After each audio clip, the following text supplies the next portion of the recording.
La cosa es pensar si ahí en tu pueblo, en el donde tú te mueves, en el entorno donde tú estás, si ya qué cosas del cambio climático percibes, qué efectos. Y si es una Hombre, zona pues con bosques, si percibes algo sí, sobre los bosques. mira, casualmente mi pueblo está en un espacio protegido. Eh, bueno, es una zona de interés regional y también tiene la figura de cepa. Y bueno, es que es una sierra, ¿sabes? El Sí, pueblo está en la falda de una sierra. Entonces, sí, claro, se nota un montón. Principalmente, yo creo que además esto lo percibimos todos los extremeños, es la sequía. mm, Mi pueblo es un pueblo que siempre ha tenido mucha agua, ¿sabes? Tenemos muchísimas fuentes, pozos, y vamos, llevamos ya unos años, bueno, a ver, esto es en general, ¿no? En todo el país, pero sobre todo, pues este último año está siendo horroroso. De hecho, sí. hay un embalse pequeñito cerca, pero el embalse está ya tiritando, vaya. Entonces, sí, también obviamente el calor dura más, empieza antes y termina mucho más tarde. Sí. Vamos, los abrigos los hemos empezado a usar ahora casi a mediados de noviembre. Y mi recuerdo era ya pasando septiembre, a mediados de septiembre o así, ya empezar a hacer frío. Sí, sí. Hombre, a lo mejor no frío, frío, pero bueno, que refrescaba ya el tiempo, con sus veranillos correspondientes. Pero bueno, que sí, claro, la percepción yo creo que la tenemos todos, en general, pero sí. ¿Y sobre la vegetación o sobre los animales, la fauna, notas algo? Eh, en sí, la vegetación sobre todo, sí. Mm, Tampoco a lo mejor se ve demasiado. Aquí lo que hay es mucha encina y alcornoque. En la parte de la umbría de la sierra hay bastantes alcornocales. Y la parte de donde está el pueblo, que es en la Solana, hay más encina. En los encinares sí, poco a poco parece que como que están subiendo un poquito en altitud, por decirlo Sí, de alguna manera. Que las que están en la parte más baja se nota que muchas se están secando. le Eso secan. sí. Ujú. Eso sí, en general sí. Sobre la fauna, pues no te sabría. Bueno, sí, lo que yo más noto, sobre todo en las aves, la migración, por ejemplo, las cigüeñas antes migraban, ahora las ves todo el año. Sí. Y algunas aves así, sí, tardan ¿Sabes? más en irse, vuelven antes, Sí, es lo que sí se puede observar. eso es. Pues bien, sí, esa es un poco la reflexión que hacemos todos, ¿no? Que, que los científicos han pasado muchos años intentando convencernos de que el clima está cambiando y Ujú. ahora ellos mismos dicen que ya no les hace falta convencernos porque ya Lo vemos. es muy evidente y lo vemos todos, ¿no? Entonces, bueno, un poco por poner el contexto, ¿no? Para empezar la sesión, el clima cambia. Este es el gráfico que igual ya habéis visto en el curso de cómo ha cambiado la Ujú. temperatura media de la Tierra, la media de toda la Tierra en el mar y en las zonas oceánicas. Veis cómo se ve muy claramente cómo ha ido subiendo y sigue subiendo. Pero si vamos a cualquier lugar de España y cogemos una serie Perdona que voy a cerrar una puerta, ¿eh? Un segundito.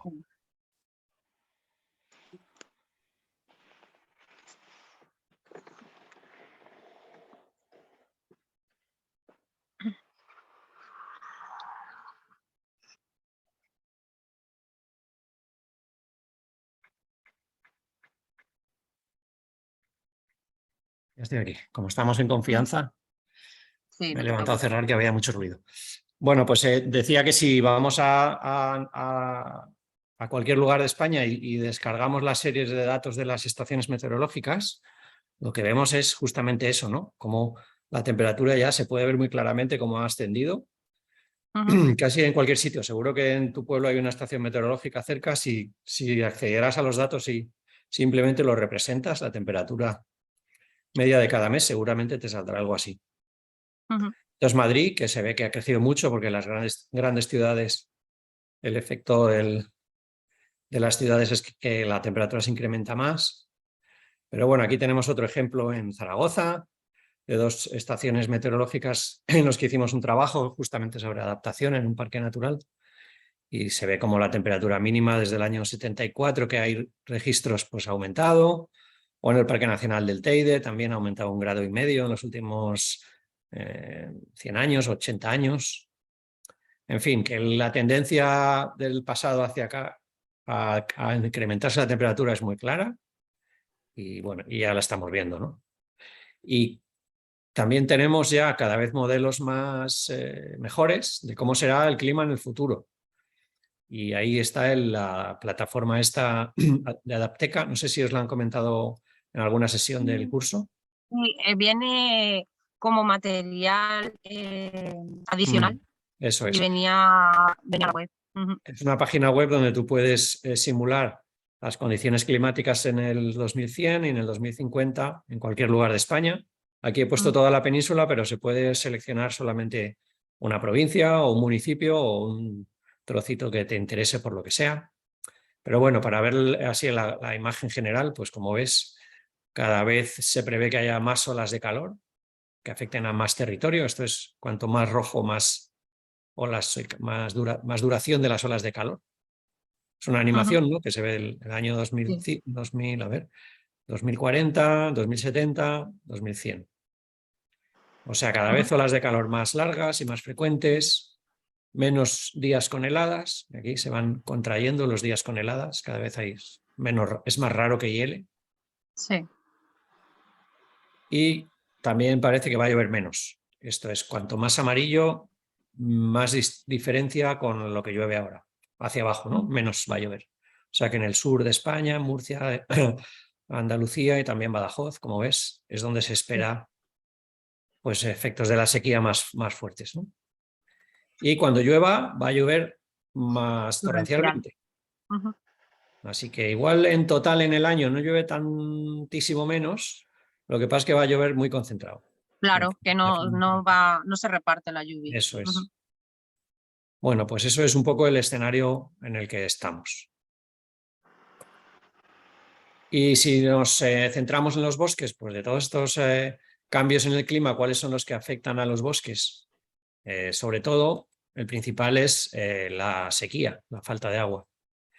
Y esto es otro visualizador de sequía que hay en la Agencia Española de Meteorología, donde se representa la diferencia con la precipitación media. Y aquí, pues de nuevo, cuanto más rojo, ¿se ve el ratón? Sí, Sí. lo veo muy pequeñito porque con el móvil es un poco Ya, rollo, bueno, pero es verdad. Bueno, como la estamos grabando, luego lo puedes ver en grande. Y aquí sí. está el enlace donde puedes acceder a este visualizador de sequía. Y bueno, pues se ve que la sequía no se reparte igual en todas partes, ¿no? Pero sí afecta de forma muy severa pues, al sur de España, Andalucía, Extremadura, también Cataluña, que está ahora en alerta por sequía, y el norte también, donde este verano ha hecho mucho calor y ha llovido muy poco, y además no hay embalses, no hay Claro. esa infraestructura preparada para la sequía, ¿no? En Canarias también. Y si vemos cómo se han comportado las sequías en el tiempo, esto es un índice de sequía desde los años 60 y algo, ¿no? El 0 es la media, si cuando el valor está por encima es que ha llovido más que la media y cuando está por debajo es que ha llovido menos. O sea que las partes de abajo son las épocas de sequía. ¿Lo De entiendes? sequía. Sí, sí, sí. ¿Qué formación tienes tú para un poco...? Pues yo soy geógrafa Ah, y vale. luego hice un máster de climatología aplicada en Bueno, la entonces Universidad igual de tenías que Barcelona. estar dando tú la clase. Ah, no, hombre, no te creas, ya hace muchos años que lo hice. Y luego hice otro de planificación territorial y gestión ambiental. Ah, vale, vale. Bueno, O sea, entonces... yo el cambio climático y tal, cuando nos habla, porque yo lo hice empecé a finales de 2009 y lo terminé en 2011, no sé si conoces o has oído hablar de Javier Martín Vide, No. pues digamos que es una de estas eminencias que hay sobre climatología, o sea, sabe muchísimo. Era uno de los profesores, bueno, digamos de los coordinadores del máster. Ajá. Y él ya nos tuvimos una asignatura sobre cambio climático y él ya nos explicaba esto. Lo que pasa que es como que lo veías tan lejano, no ¿Verdad? sé, te Sí. hablaban del año 2020 y lo veías como llegará, pasará, anda ya, eso, ¿sabes? Es como que a pesar de tú estar estudiándolo y tal, Era algo como que no iba a pasar. Y Sí, claro, pues ahora recuerdo mucho aquellas clases, es que lo recuerdo mucho porque es como estoy viviendo lo que ya me dijeron hace 10 años que iba a pasar. totalmente. Sí, sí, Ujú. así es. Es que hace 10 años todo el mundo sabía que el cambio climático era un problema, pero nadie le prestaba atención. Sí, lo veías muy No, lejano o incluso tampoco como que no iba a pasar. en las áreas protegidas tampoco. No, los planes de gestión, ninguno se ocupa del cambio climático, no estaba Ujú, en las prioridades, simplemente. ujú. Y de repente de aquí, de hace 5 años o así, aquí es cuando se ha puesto, vamos a decir que de moda, pero vamos, que empieza a ser Sí, una sí. emergencia. Ujú. Bueno, pues esta gráfica, entonces la entiendes fácilmente, ¿no? Es un índice de Sí. sequía, por aquí es superávit, ¿no? Es exceso de agua, por aquí sequía, por Ujú. abajo. Entonces se ve que hay periodos de sequía que alternan con periodos de lluvia, típico del clima mediterráneo, pero también se ve que las sequías son cada vez más largas y más Sí. profundas, ¿no? Que se Que van. no veo bien, pero como no veo bien la pantalla, el pico que es más grande, que es de los años 90, el hacia abajo, ese, Sí, este es el año, sí, debe 90 y ser. No, no, 95 o 2000, así. este debe Ah, ser vale, del 90. 2007. Vale. En el Es que yo 95, recuerdo esa, es que yo recuerdo esa esta es de del pequeña. 95. Sí, Y esa es la que esta, recuerdo. que fue muy larga, es del 82. Esta es muy famosa Ajá. también. Entonces lo que vemos es que las sequías empezaron a hacerse muy largas y muy profundas a partir de los años 80. Ujú. Y desde entonces como que no se ha recuperado la precipitación ya, fíjate, y en los años, a Sí. partir del 2010 mucho peor. Ujú, Esto lo que hace es que los bosques están acumulando un estrés año tras año del que no se recuperan, ¿no? ujú. Entonces quizá una sequía la superan, dos también, pero ya 5 o 6, ¿qué pasa? Pues que este año, No. como veremos luego, empiezan a verse lugares donde los árboles de repente se mueren. Ujú, O sea que los efectos de la sequía son como acumulativos y cuando se alcanza un cierto umbral, de repente todos los árboles se mueren a la vez. Así que bueno, este es el principal problema que afecta a los bosques, ¿no? La falta de agua y el calor. Y los efectos que tiene, pues son lo que decíamos, ¿no? Esto, mortalidades masivas, como este encinar en Cataluña, que ponemos aquí algunos ejemplos. Este es un bosque mixto de pino silvestre, abetos, arces, hayas y robles, en ujú. Zaragoza, en el Prepirineo. Y fíjate, esta foto es de este verano, y aquí lo que ha ocurrido es que todos los abetos y todos los pinos se han muerto a la vez, Claro. se han secado. Ujú. Pues eso es el resultado de esa sucesión de sequías, es lo que nos dicen los expertos, ¿no? Que han ido debilitando y debilitando, debilitando al bosque hasta que al final, plaf, colapsan. Y los que se han muerto son los más altos, ¿no? Los que son las especies que son más altas, porque son las que más les cuesta hacer llegar el agua desde las raíces hasta la copa, hasta las hojas de la copa. Son las más vulnerables a la sequía por eso. Así que ahí tienes algunas fotos bastante espeluznantes de un bosque donde, bueno, aquí también vemos otra cosa de la que podemos hablar luego, ¿no? Y es que este bosque estaba formado por 1, 2, 3, 4, 5 especies. Ujú. Bueno, pues al menos se han muerto 2, pero quedan 3. Si el bosque hubiera sido todo de abetos, ya no tendríamos bosque. Claro. Eso tiene que ver con que veremos luego qué características del bosque le dan más resiliencia o más capacidad de resistir al cambio climático. Aquí tenemos algún otro ejemplo, encinares con quejigos que se han secado en el sur de Francia, en la zona que linda con Cataluña. Ujú. También es Cataluña, ves, encinares secos. Esto es un encinar con pino pinaster, en el que son los pinos los que se han secado. Y la encina ha resistido y lo que se espera es Ujú. que el bosque cambie. Ya dentro de 50 años será un encinar sin pinos. O sea que otra cosa que seguramente va a ocurrir en muchos lugares es que los bosques cambien. Sí, dentro de 50 años serán distintos, eh, tendrán otras especies. En algunos, donde el clima sea ya muy seco como para que otras especies vengan de árboles a sustituir a los que hay. Por ejemplo, en Murcia Si la sequedad es tan grande que el pino carrasco no la soporta, ya no habrá otra especie arbórea capaz de resistir esa sequía, ¿no? O sea que seguramente lo que habrá serán matorrales. En otros lugares, como aquí, pues los pinos serán sustituidos por encinas y las encinas quizá por otra cosa, más si la cosa se pone más fea. Ya. Y otra cuestión que se está viendo, que has mencionado tú antes, es que los bosques están también cambiando de sitio, ¿no? Moviéndose.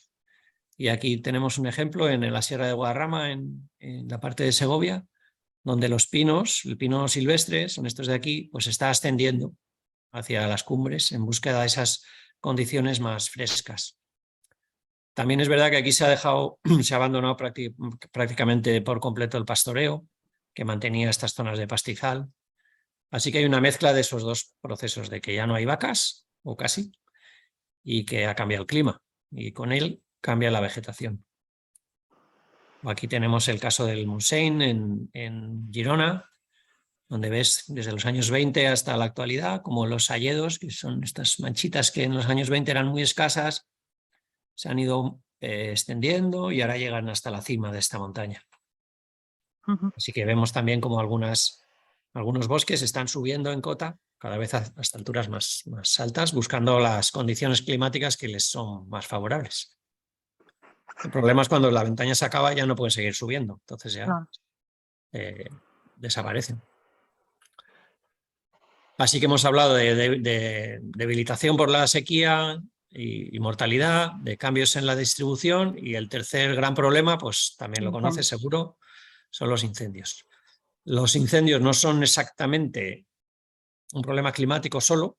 Lo que pasa es que el cambio climático lo que hace es que los días en los que son probables los incendios son más frecuentes. Los días de mucho calor y muy baja humedad cada vez son más. Y como además esto se junta con que los bosques no son utilizados ya por la gente, tienen cada vez más vegetación, son más inflamables, pues tenemos ahí dos causas que confluyen en estos grandes incendios, que son muy destructivos, que no somos capaces de apagar y que suponen un problema muy grande, ¿no? Así que este es el otro gran problema, los incendios. Supongo que por Badajoz habéis tenido alguno grande este verano, ¿no? Sí, fue para la provincia de Cáceres, porque, a ver, Cáceres es más boscoso que Badajoz. Sí. Aquí lo que hay es mucha dehesa, y quieras que no, la dehesa a la hora de arder, pero no es lo mismo que un bosque más tupido. Y aparte también hay más cultivo, es diferente. Sí. Entonces Cáceres sí que es más montañoso y conserva mucha más. Y si no me equivoco, este verano ha sido por Sierra de Gata o por las Urdes. Es que ya como cada verano es en un sitio. Creo que fue en las Urdes. ¿Sabes lo que? Sí, sí. O fue también ha habido un Jerte, vamos, que es que ya te digo, la zona esta que hace frontera con Castilla es la más boscosa. En las Villuercas también. O sea, sí, tenemos incendios porque los hay, pero ya te digo, en la provincia de Badajoz son un poquito, tenemos menos por las características que tiene aquí el terreno. Ahora vemos también por pero eso. Sí. Ahora vemos eso por qué es, pero el último efecto, gran problema que tienen los bosques en relación al cambio climático tiene que ver con que al estar más debilitados son más vulnerables a los ataques de insectos o de especies de plagas, ¿no? Y en España no tanto, pero en el centro de Europa, por ejemplo, en el verano pasado y el anterior, pues hubo ataques de escolítidos, que son estos escarabajos que se comen la corteza, debajo de la corteza, que han afectado a miles de hectáreas y han arrasado con bosques enteros que se han muerto, todos los árboles, por ataques simultáneos de extensiones grandísimas, ¿no? Eran árboles que estaban ya muy debilitados por la sequía y además, y volvemos a lo de antes, bosques que eran todos iguales, de la misma especie y de la misma edad. Son bosques que se utilizan para extraer madera de manera muy industrial, que están muy simplificados, como, bueno, no lo verás en el móvil, pero aquí tenemos una foto de una plantación de epíceas, yo creo que es, todas iguales, muy finitas, muy apretadas. Cuando entra un escarabajo por una punta, pues sale por la otra, después de haberse comido a todos los pies. Así que ese sería el otro gran problema, ¿no? Y ya para terminar, antes de dar paso a mi compañero Diego, ¿por qué son vulnerables los bosques al cambio climático?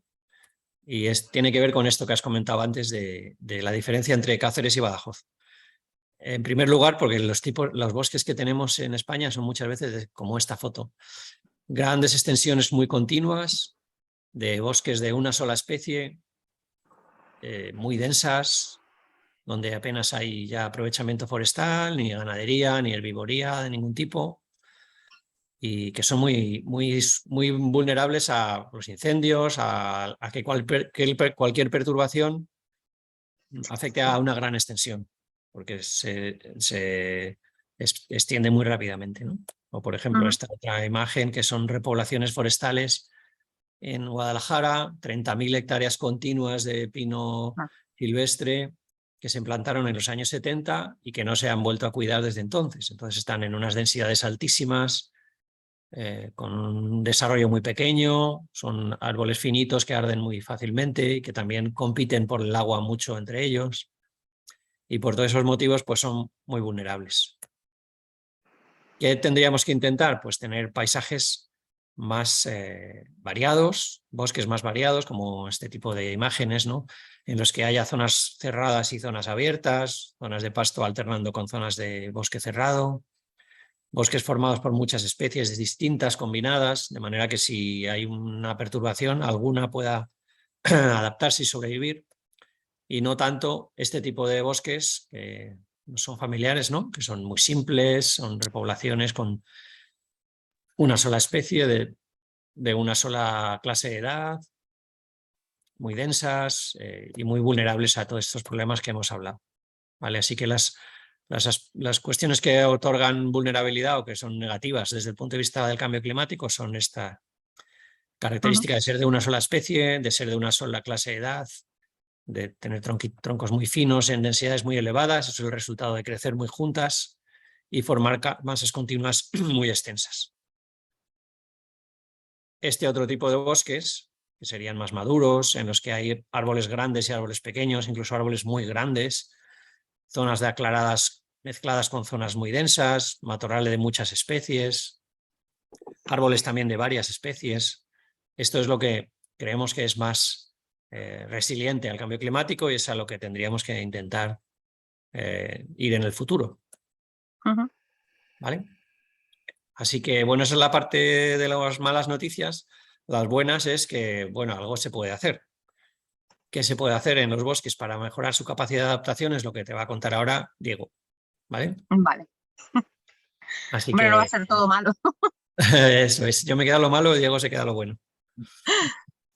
Diego, cuando quieras. Hola Cristina, ¿qué tal? Hola. Espera que dejo de compartir. Sí, Ya está. bueno, lo primero de todo, preguntarte sin más si tú ya conoces alguna actuación que se esté haciendo por allí, por Extremadura, para, digamos, adaptar los bosques al cambio climático. No sé si por ahí Si te soy sincera, no conozco ninguna.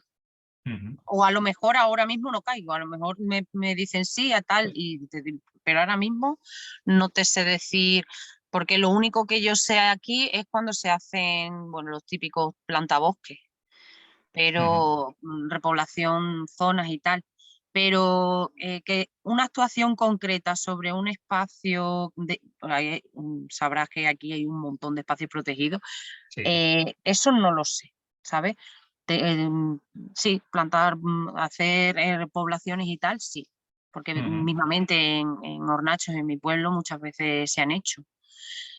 También te digo que depende de la época, pues se ha hecho mal, porque no sé en qué época fue, les dio por sembrar eucalipto. Y hay zonas que son, y el eucalipto aquí pues como que no pinta mucho.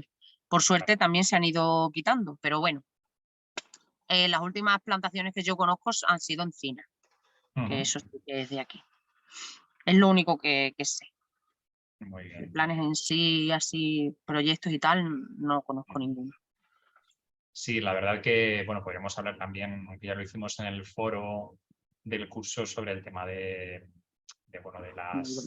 las ventajas que tiene replantar o reforestar como medida de mitigación, pero también un poco las cuestiones que hay que tener en cuenta para hacerlo bien, como tú indicas, ¿no?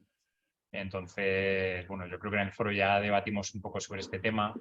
Yo lo que os venía a contar hoy era sobre un bosque ya conformado, qué medidas podemos poner en marcha para adaptarlo frente a los efectos del cambio climático, ¿vale? Entonces son una serie como de medidas que se están haciendo ya, es decir, que no son cosas teóricas que nos estén haciendo, sino que se están aplicando en muchos de nuestros bosques y que todas las medidas pretenden lo mismo, que es preservar la masa forestal como masa forestal. Es decir, lo que queremos con todas estas medidas es que el bosque, dentro de 50, 100, 200 años, siga siendo bosque y no se lo haya llevado por delante pues, estas sequías, estos golpes de calor, estos grandes incendios que ha comentado José antes. ¿De acuerdo?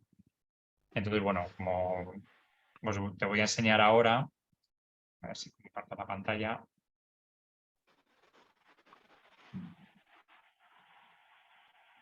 Ahí está. Son medidas que pretenden preservar el bosque como tal y que muchas de ellas, como hemos venido diciendo en el curso, son soluciones basadas en la naturaleza. Es decir, para muchas de estas medidas lo que hacemos es fijarnos precisamente en ver cómo funciona la naturaleza de manera más o menos natural e intentar imitar algunos de los procesos que sean de manera natural y que nosotros artificialmente podamos fomentar o incluso acelerar en algunos bosques, ¿de acuerdo? Entonces, bueno, una de las primeras medidas que se ponen en marcha en muchos bosques es aumentar la diversidad de especies, ¿vale? José antes nos ha estado mostrando bosques muchas veces monoespecíficos, es decir, con una sola especie, o incluso bosques con una sola especie y donde otras especies pueden estar debajo, pero digamos con unas limitaciones de crecimiento muy grandes, precisamente por el efecto de sombra que hacen estas especies dominantes, las grandes repoblaciones forestales, por ejemplo, ¿no? En muchos terrenos baldíos se repobló con una sola especie, o lo que se hizo fue arrancar muchas de las especies que había antes, ¿no? Que previamente pues, ya se carboneaban o se retiraban para leñas, ¿no? Como encinas o robles. Yo que soy o tengo familia en la zona de los Montes de Toledo, que ya linda con Extremadura, bueno, pues ahí hubo repoblaciones que se instalaron encima de antiguos rovedales de de Quercus pirenaica o de encinares, se arrancaron y se plantaron esos pinos, en parte también por dar peonadas, que era la época de la posguerra y bueno, pues había que repartir jornales. Pero bueno, la buena noticia es que los robles, los rebrotes de los robles y las encinas están ahí debajo esperando esa oportunidad. Entonces, en muchos de estos bosques lo que tenemos que hacer es ir retirando progresivamente esas especies dominantes que se repoblaron en su día, eliminar esa competencia y dejar que esas otras especies que están ahí aguardando formen parte en el futuro del dosel de ese bosque, ¿de acuerdo? En otros espacios donde, digamos, se erradicaron las especies autóctonas, pues quizá lo que hay que hacer sean replantaciones con esas especies autóctonas que desaparecieron y que puedan llegar a formar parte del dosel en el futuro. ¿Por qué es importante aumentar la diversidad? Bueno, pues porque científicamente se ha demostrado que cada especie tiene, digamos, una serie de atributos o de rasgos funcionales que lo definen así los científicos, que les proporcionan mayor o menor ventaja a la adaptación al cambio climático. Es decir, podemos encontrar especies que tienen, por ejemplo, raíces más profundas, es decir, que no les cuesta nada profundizar en el suelo y encontrar niveles más húmedos, ¿no? O especies que, por ejemplo, sean más resistentes a estas plagas que comentaba antes José, ¿no? Entonces, digamos que si tenemos al final un espectro diverso de especies, tenemos ciertas garantías que en un futuro alguna de estas especies sobreviva y siga, digamos, conformando el bosque, ¿no? Así que digamos que estas medidas van un poco buscando eso, aumentar la diversidad de especies precisamente para aumentar, digamos, la diversidad de recursos de adaptación ante el cambio climático. Otra de las medidas que se plantean precisamente ante esos escenarios de grandes masas generalmente monoespecíficas, muy homogéneas, ¿no? Todos los arbolitos con las mismas alturas, con una densidad muy elevada, prácticamente las copas tocan unas con otras. Bueno, pues estos bosques que son muy vulnerables ante esas sequías y sobre todo ante los grandes incendios. Imagínate en un bosque como el de las fotos y el esquema de la parte de arriba, si hay un incendio en una copa, automáticamente se va a propagar, porque como todos los árboles tienen la misma edad y además las copas se juntan, pues aquello va a arder como un bidón de gasolina. Entonces, en estos casos lo que nos interesa es precisamente aumentar la heterogeneidad, ¿vale? Y en este caso concreto la heterogeneidad estructural.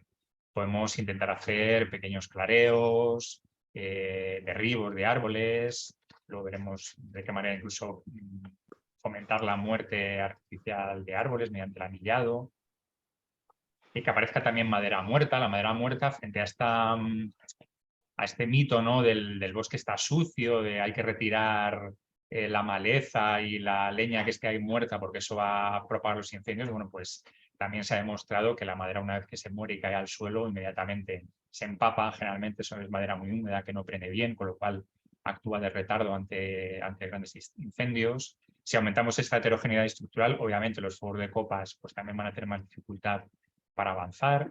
Si generamos esos claros, pues también, ¿no? Es decir, en el momento que el fuego llega a un claro, pues no va a tener continuidad. Entonces, digamos que son soluciones que se pueden abordar desde la silvicultura, es decir, que en estos casos habría que intervenir de manera artificial y que van a hacer a nuestros bosques más resilientes ante el cambio climático y en concreto, yo creo, ante los efectos de los grandes incendios. Ahí tenéis un esquemita, ¿no? De algunas actuaciones forestales que se hacen, cómo precisamente esa apertura de claros también intenta favorecer a esas especies que están esperando para promocionar y formar parte del dosel, ¿no? Pueden ser pues, encinas o robles en el caso que comentaba antes de los Montes de Toledo, o bueno, ahí en el caso del Parque Natural del Sports en Tarragona, pues especies como el acebo, como el arce, ¿no? El Aceropalus, etc. Y digamos que pasamos de un estadio, como la imagen de arriba, más homogéneo, a otro donde hay más heterogeneidad, no solo estructural, sino también de especies. Y ahí, bueno, pues otro tipo de paisaje resiliente que se persigue con este tipo de actuaciones, ¿no? Que también van a favorecer en muchos casos a especies que pueden estar amenazadas o que tengan un límite de distribución muy restringido, ¿no? Como el caso de especies asociadas a pequeños prados y pastizales que puedan formar parte del mosaico paisajístico del bosque, etc.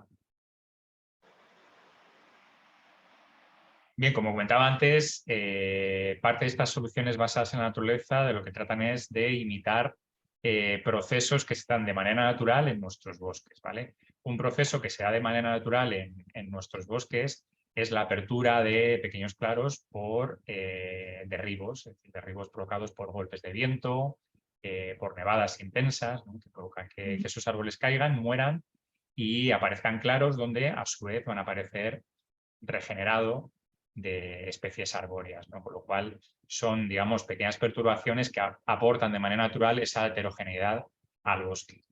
Y otro de los sucesos que además en el contexto mediterráneo es muy relevante y que aportan heterogeneidad al bosque también son los pequeños incendios o incendios de baja intensidad, muchas veces provocados de manera natural por rayos, ¿vale? En el caso que veíamos antes del Parque Natural del Sports, es un sitio que de manera natural hay una recurrencia de rayos, generalmente en tormentas de verano, muy elevada, ¿vale? Digamos que esos pequeños incendios en los ecosistemas mediterráneos pues, han estado provocando que de manera natural exista cierta heterogeneidad en nuestros bosques. ¿Qué pasa? Que cuando nos encontramos con estas masas homogéneas, con estas grandes repoblaciones, pues digamos ahora, claro, tenemos la urgencia de adaptarlos al cambio climático y debemos hacer estas pequeñas imitaciones de perturbaciones naturales, pero de manera artificial, ¿no? Entonces, en la foto de la izquierda, pues poder ver cómo podemos anillar algunos árboles, que lo que provocan es la muerte natural del árbol. La madera muerta queda en pie en este caso. Favorece la aparición de pequeños microhábitats, es aprovechada por distintas especies de insectos, de murciélagos, de pájaros carpinteros, etcétera, y posiblemente en unos cuantos años pues acabe en el suelo. Ahí tenemos, digamos, una perturbación artificial que imitaría esa caída o esa muerte natural de árboles provocadas por golpes de viento, por derribos, ¿no? Y en la foto de la derecha tienes a los bomberos de Cataluña haciendo una quema controlada o quema prescrita, que es como encontrar muchas veces la denominación oficial de estas quemas en la bibliografía, ¿no? Y son quemas controladas, obviamente en épocas y en temporadas con bajo riesgo de incendio, controladas por profesionales del fuego, quiero decir, para que aquello no se vaya de madre, y que intentan precisamente abrir claros, pequeños prados y pastizales en la matriz forestal, imitando un poco lo que podrían hacer esos rayos y esos pequeños incendios de baja intensidad que se suelen dar en los ecosistemas mediterráneos. Lógicamente, compensa mucho más tener un pequeño incendio, pero mantener la masa forestal, que no tener un gran incendio donde absolutamente toda la madera y toda la biomasa que allí se acumula se pierda de un solo golpe. ¿De acuerdo? Sí. Otra de las medidas que se están empezando a implementar, no solo en España, sino en toda Europa, es una cosa que se recoge en la Estrategia Europea de Biodiversidad, es la conservación de bosques y de pequeños rodales maduros. En el Mediterráneo, lógicamente, solo podemos hablar de pequeños rodales, puesto que grandes bosques maduros apenas sin intervención humana no vamos a encontrar, pero bueno, algunos retazos quedan afortunadamente. ¿Por qué son importantes estos bosques? Lógicamente porque ya incorporan muchos de estos elementos que veíamos antes, ¿no? Son bosques heterogéneos, son bosques donde aparecen esos pequeños claros, lógicamente son bosques muy biodiversos y además nos sirven para precisamente utilizarlos como espejo y aprovechar algunas de sus características y utilizarlas como ejemplo para esas soluciones basadas en la naturaleza que hemos visto antes, ¿no? Además, también dan mucho que pensar este tipo de bosques y, lógicamente, han pasado tantos siglos y continúan allí será porque tienen elementos y herramientas para mantenerse vivos y sobrevivir a las distintas perturbaciones de la historia, ¿no? De la historia natural. Entonces, bueno, muchas de las anteriores medidas que hemos visto se basan precisamente en el estudio y conservación de estos bosques maduros. Y otra cuestión muy importante que se están empezando a barajar en distintas estrategias de adaptación de bosques no solo de bosques, sino también de otro tipo de hábitats al cambio climático, es la identificación de refugios climáticos, ¿no? Y aquí podemos distinguir dos tipos de refugios. Por un lado, lo que denominamos refugios de retención, es decir, son sitios donde los modelos de predicción climáticos nos dicen que el clima no va a cambiar mucho o apenas nada, ¿no? Con lo cual ahí es de esperar que los bosques que ahora tenemos no vayan a cambiar mucho. Entonces nos interesa conservar esos sitios porque lógicamente ahí digamos que las características no van a cambiar. Pero también es interesante identificar otro tipo de refugios, que son los refugios de acogida. Es decir, estos son sitios que por las características climáticas que van a tener en el futuro van a poder acoger a estas especies que ya se empiezan a mover buscando sitios más idóneos para su supervivencia, ¿no? Pues estas fotos que mostraba antes José de los pinos reptando por la ladera de la Sierra de Guadarrama, o estos casos concretos comentabas tú, ¿no? sobre encinas y alcorno que es ahí en Extremadura. Bueno, pues esto también es muy relevante y además esto digamos que nos da un ejemplo más de que los límites de las áreas protegidas no deben ser estáticos, sobre todo en tener en cuenta estos escenarios a futuro, ¿no? Quizá haya que facilitar la migración de estas especies y buscar otras zonas que vayan a ser en un futuro idóneas para su supervivencia. Y ligado a esta idea de refugio climático están las medidas de favorecimiento de la conectividad. Si pensamos y ya estamos viendo que las especies forestales se empiezan a mover, pues habrá que identificar a través de qué vías se van a poder mover para alcanzar estos refugios de acogida que veíamos en el ejemplo anterior. Entonces, comenzar a hacer estos modelos de conectividad como el que ves ahí, esto es un ejemplo de conectividad para una serie de rodales maduros que se identificaron en la provincia de León. Bueno, pues identificar estos pasillos a partir del cual las especies forestales se van a poder mover o van a tener mayor facilidad para mover, pues también va a ser interesante de cara a planificar la adaptación de los bosques al cambio climático en el futuro. ¿De acuerdo? Si combinamos todas estas medidas que te he presentado en la mini sesión, pues bueno, el objetivo de las medidas es alcanzar paisajes resilientes, paisajes forestales resilientes como el que tienes en la imagen, esta recreación, ¿no? Donde, por un lado, a escala de paisaje protegemos algunos rodales maduros, donde hemos abierto de manera artificial algunos claros, ¿no? Donde intentamos garantizar el mantenimiento de esos espacios abiertos, pues quizá introduciendo algún tipo de herbívoro que no existía anteriormente en la zona, ¿no? Eliminando competencia para favorecer esa diversidad de especies o incluso introduciendo algunas que desaparecieron en su día, etcétera, etcétera, ¿no? Digamos que esa sería como la foto final de todas las medidas que te he estado un poco presentando en la sesión. Así que por mi parte nada más. Cristina, no sé si tienes alguna duda o algo que no te haya quedado claro. No, la verdad que una explicación bastante clara. Sí, Aprovecha que nos tienes a tu merced, o sea que... sí, sí. No, bueno, lo único saber si, o sea, esto ya entiendo que se está poniendo en marcha en más de un sitio, pero Eso ¿qué se es. hace? Por ejemplo, si en alguna zona que se haya incendiado o ya, o, por ejemplo, que no haya tenido hasta ahora ningún incendio ni nada, sino que simplemente se esté empezando, como me explicabas en lo primero, ¿no? Eh, tener sembradas diferentes especies con diferentes altitudes. Por ejemplo, en un Sí. bosque que se está introduciendo ya otras especies. Sí.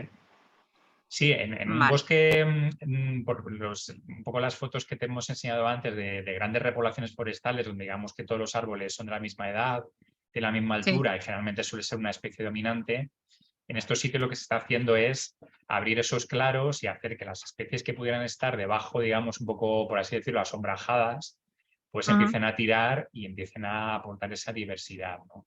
Y también un poco para que no solo haya árboles de una sola altura, sino que haya árboles Sí.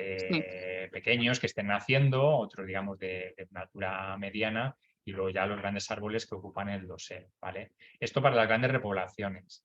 Claro, ten en cuenta que, por ejemplo, después de un incendio es de esperar que todas las especies de árboles que empiecen a crecer también van a crecer, digamos, a la vez. Es decir, en un futuro ahí también vamos a tener Vale. bosques muy homogéneos, porque van a ser todos de la misma edad. En un momento también las copas se juntarán y ahí será necesario, bien a través de medidas silvícolas, es decir, de entrar con una motosierra y abrir algunos claros, bien a través de la introducción de algunos herbívoros que pueden abrir también de manera natural esos claros, pues habrá que hacer en un futuro algún tipo de intervenciones, ¿vale?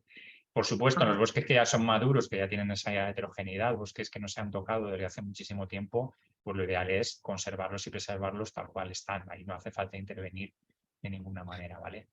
Digamos que serían un poco como las distintos escenarios que nos podríamos encontrar, grosso modo, en los bosques españoles. Lo habría que ir, lógicamente, caso por caso y analizar pues, en qué estado está cada bosque. Pero eso sería un poco digamos, el espectro. Vale. Es verdad que por la zona, pues, la que puedo conocer yo más, que se parece más a Extremadura, ¿no? De Montes de Toledo y tal, Claro, es que ahí yo, por ejemplo, el que más se me viene a la mente es vamos, porque mediterráneo, o sea, la encina, claro, el matorral que hay, ahí tienes diferentes alturas, pero también sí que es verdad, como has comentado tú, ¿no? Siempre se ha dicho, pues que bueno, es que también, claro, el pastoreo antes hacía mucho, ahora ya casi claro, que no hay. eso Entonces, es. mm, ¿qué es mejor? ¿Conservar el bosque ese así o, por Ujú. ejemplo, limpiarlo un poco de matorral? ¿Sabes lo que te digo? Claro, Porque bueno, pues la de esa lo que tiene es que no tiene tanto matorral. Por eso no, claro, también. claro, la de esa es lo que tú comentabas antes, que es muy difícil que se queme porque primero tienes los árboles muy dispersos, ¿no? Los árboles, las grandes encinas o alcornoques que dan sombra están muy dispersos y el resto es todo pastizal, es decir, no hay, digamos que las de esas no las podríamos considerar bosques como tal, sería una especie como de sistema mixto Sí, entre el pastizal sí. bueno, y una serie de árboles dispersos. Pero sin embargo, efectivamente hay otros sitios donde pues, progresivamente la agricultura y la ganadería se ha ido abandonando que progresivamente también va siendo invadida por el matorral, y ahí habría que plantear qué es lo que pasa. Es decir, hay herbívoros silvestres que podrían cumplir el papel de esos herbívoros domésticos que ya no están ahí. Si los hay, pues bien, porque se supone que seguirán manteniendo, digamos, esa heterogeneidad y esos claros. Pero si no están, pues igual hay que hacer algún tipo de intervención como las que hemos visto antes, ¿no? Pues de desbrozar en algunos sitios, abrir algunos claros, hacer un incendio prescrito de baja intensidad. En fin, habría que aplicarlo, digamos, con criterio y de manera individual en cada tipo de bosque. No hay una receta única para todos los bosques, sino que habría que ver en qué estado se encuentra ese bosque, ¿vale? Claro. Vale. Pues nada más por mi parte. Le paso la palabra a Paco. Vale. Hola, Cristina, ¿qué Es tal? verdad que eres. Hola. Bueno, no te preocupes, que yo creo que ya en 5 minutos ya hemos acabado, ¿vale? Esto que, bueno, te voy a contar yo, cambiamos totalmente de tema y va un poco más enfocado al tema de la búsqueda de empleo y empleabilidad. Ayer tuviste la sesión con Agustín, o Sí, creo que fue ayer, ¿verdad? Sí, bueno, el martes. el martes. Vale, entonces, bueno, iría más un poco como para completar lo que te contó Agustín. Yo en el curso participé la semana número 5, que se titulaba Impulsar la acción frente al cambio climático, y había ahí, no sé si lo has llegado a ver, un vídeo sobre fuentes de financiación. No sé Sí. si lo viste. Vale. Pues digamos que en ese vídeo lo que os contamos fue pues, todas las fuentes de financiación públicas que están disponibles para poner en marcha proyectos, que nos parecía interesante que tuvieses un poco de formación sobre ese tema. Y voy a seguir ahora, nada, 5 minutos, partiendo también de las fuentes de financiación, pero con la idea como de mostrar cómo partiendo de una fuente de financiación podemos llegar o partiendo de un fondo, podemos llegar a encontrar una entidad que necesita contratar personas, ¿vale? Entonces, bueno, solo te voy a compartir un segundito la pantalla para mostrarte aquí una diapositiva que te resumiría un poco. ¿Estás viendo ya mi pantalla? ¿La estáis viendo, chicos? ¿Sí? Ya la veo. Vale, pues bueno, la idea es, como contábamos en el vídeo, ahora mismo estamos en un momento donde hay mucha cantidad de financiación, digamos, disponible, porque aparte de los fondos habituales, nos encontramos en un momento que, debido a los fondos que están llegando para salir de la crisis post-COVID, pues nos ha llegado este plan de recuperación, transformación y resiliencia que en los próximos años o durante estos años está inyectando mucho dinero. Entonces, ¿esto qué al final qué supone? Pues que estos fondos acaban traduciéndose en la puesta en marcha de grandes proyectos, que estos proyectos al final los tienen que hacer pues entidades, ya sean fundaciones, asociaciones, empresas, a través, bueno, pues presentándose a convocatorias de subvenciones o presentándose a licitaciones que sacan las administraciones públicas. Entonces, la idea es que ahora mismo podemos suponer que todas estas entidades que tienen esta financiación, que han conseguido esta financiación, tienen que poner en marcha proyectos de envergadura y que, por tanto, pues tienen que contratar personas. Ese sería un poco el resumen de la idea que os queremos lanzar.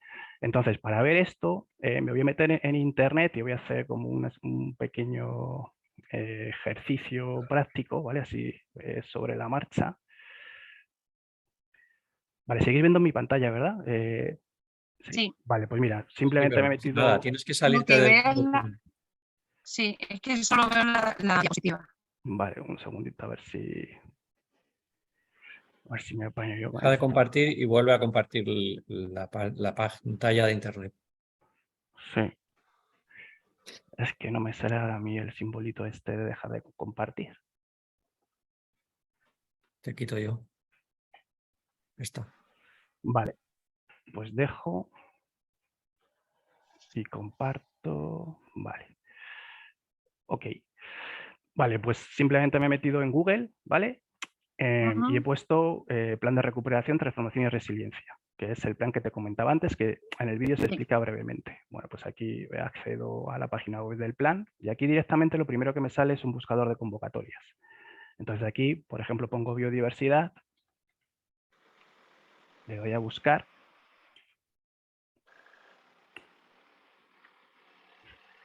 tarda un poquito en cargarse, parece. Vale, y aquí, bueno, pues ves que nos sale bueno, pues todos los resultados de tanto de licitaciones como de convocatoria de subvenciones que incorporan la palabra biodiversidad, ¿vale? Bueno, hay muchísimas, me salen aquí más o sea, salen 48 resultados. Bueno, pues aquí van a aparecer muchas convocatorias que lanza la Fundación Biodiversidad, ¿vale? Otras que no lanza la Fundación Biodiversidad, sino, por ejemplo, consejerías, en este caso una licitación de la región de Murcia.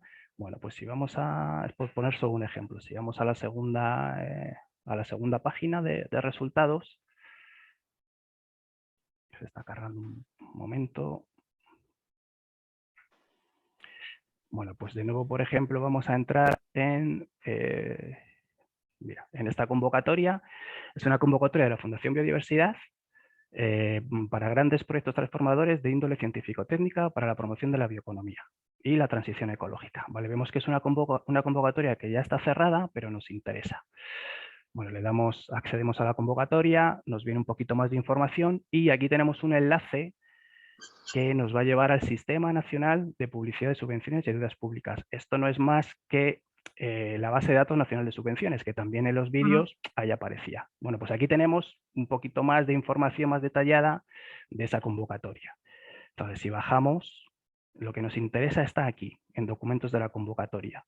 Y en concreto, lo que nos interesa es este documento que pone resolución de la convocatoria de bioeconomía, ¿vale? Por eso es importante, digamos, llegar a convocatorias que han salido hace poco, pero que ya están resueltas, ¿vale? Para poder llegar a este documento de resolución de la convocatoria. Si abro el documento,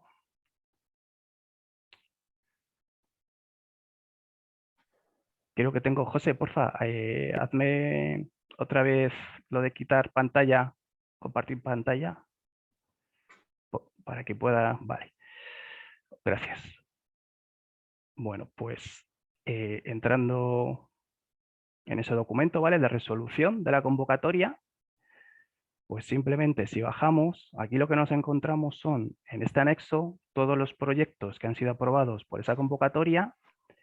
Tenemos las entidades que tienen que ejecutar esos proyectos, las entidades a las cuales el proyecto ha sido aprobado, y aquí, bueno, pues el importe que se les ha concedido. En definitiva, lo que nos encontramos aquí es un listado de entidades que tienen que poner en marcha proyectos de cierta envergadura, porque estamos en un momento que la gran diferencia es que estas fuentes de financiación están financiando grandes proyectos. Así que es de suponer que todas estas entidades que aparecen en este listado, pues para ejecutar estos proyectos, pues van a tener que contratar personal.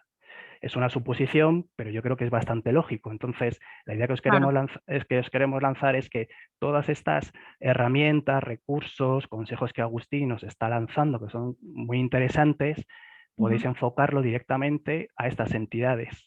Entre los distintos, no sé, listado de entidades que estáis pensando, voy a mandar mi currículum, voy a intentar contactar con quien sea, yo incluiría a estas entidades porque es lógico pensar que van a necesitar personal para ejecutar estos proyectos. Y además, lo bueno es que no solo tienes, digamos, aquí por ejemplo, ¿no? Aquí ya el primer proyecto, naturaleza pastoreada, pues bueno, aquí es un proyecto de 1.800.000 euros que se va a ejecutar entre 4 entidades y una de ellas es el Centro de Investigaciones Científicas y Tecnológicas de Extremadura. Luego, bueno, es como, bien, esta entidad puedo pensar que me va a necesitar personal, pero encima también sabes un poco para qué, para un proyecto de naturaleza, pastos, en fin, que puedes enfocar un poco ese contacto, el currículum, en fin, todas estas ideas que Agustín nos está lanzando, tenéis un poquito de información como para enfocarlas ya a esta entidad y en concreto a este proyecto. Entonces esto se puede hacer con esta convocatoria, esto con el plan, con el PRTR, pero de todos los fondos que aparecen en el vídeo, por ejemplo, el fondo LIFE, Interreg o el resto de fondos, si hacéis ese trabajo de ir a ver dónde acaba el dinero del fondo, en qué entidad, en qué proyecto, es una manera de afinar un poco hacia qué entidades dirigiros a la hora de buscar empleo. Ese es un poco el resumen de lo que os queríamos contar, que bueno, nos parece interesante, ¿no? Sí, sí. Es como una idea. Pues Entonces, sí, pues yo la verdad que no tenía ni idea de mirarlo así. O sea, de esta manera que acabas de explicar tú. claro, o sea, todas estas convocatorias al No final, lo sabía.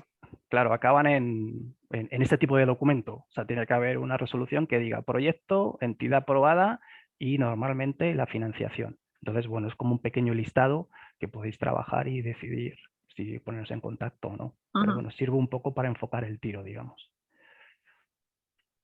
Sí, Así sí. que, bueno, por mi parte era solo esto. Bueno, pues ha estado muy bien. Ha sido corto, Bien. pero a mí por lo menos me ha venido muy bien. Bueno, me alegro. Muy bien. Bueno, Cristina, pues esto es un poco lo que queríamos contarte. Hacerte pensar sobre el cambio climático, que ya está aquí, sobre cómo afecta a los bosques y qué se puede hacer para reducir esa vulnerabilidad a los bosques y esta visión que tenemos en este proyecto Life Red Bosques y en la Fundación, de la necesidad de Ujú. convertir estos paisajes homogéneos que tienes aquí en esta imagen en bosques más variados, más heterogéneos y en definitiva más resistentes al cambio climático. También a escala de detalle, pues pasar de este tipo de repoblaciones o de bosques muy homogéneos y muy densos a bosques más variados. Pensamos que esto es un reto que habrá que acometer en décadas. Es mucho trabajo, muchas hectáreas, bueno, muchos Ajá. kilómetros cuadrados. Y creemos que también es una Sí. opción de empleo y que si somos capaces de buscar dónde están las oportunidades, creo que puede haber oportunidades para trabajar en el ámbito de la conservación de la naturaleza, de la gestión de los bosques y del cambio climático. Así que ojalá Ujú. que esto te dé alguna idea y te sirva para encontrar un puesto de trabajo mejor. Ojalá. Y si no, como conocimiento, que el saber nunca ocupa lugar, Que te lo hayas como pasado siempre me han bien, dicho en casa.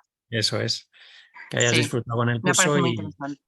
y estamos a tu disposición. Tienes nuestros correos. Si tienes alguna duda en algún momento, pues no tengas problema en escribirnos. Vale, perfecto. Pues muchas gracias, me ha gustado mucho, me parece muy interesante. Muy bien, pues nada, Bueno, gracias Ha a sido ti por como el volver a esfuerzo. la...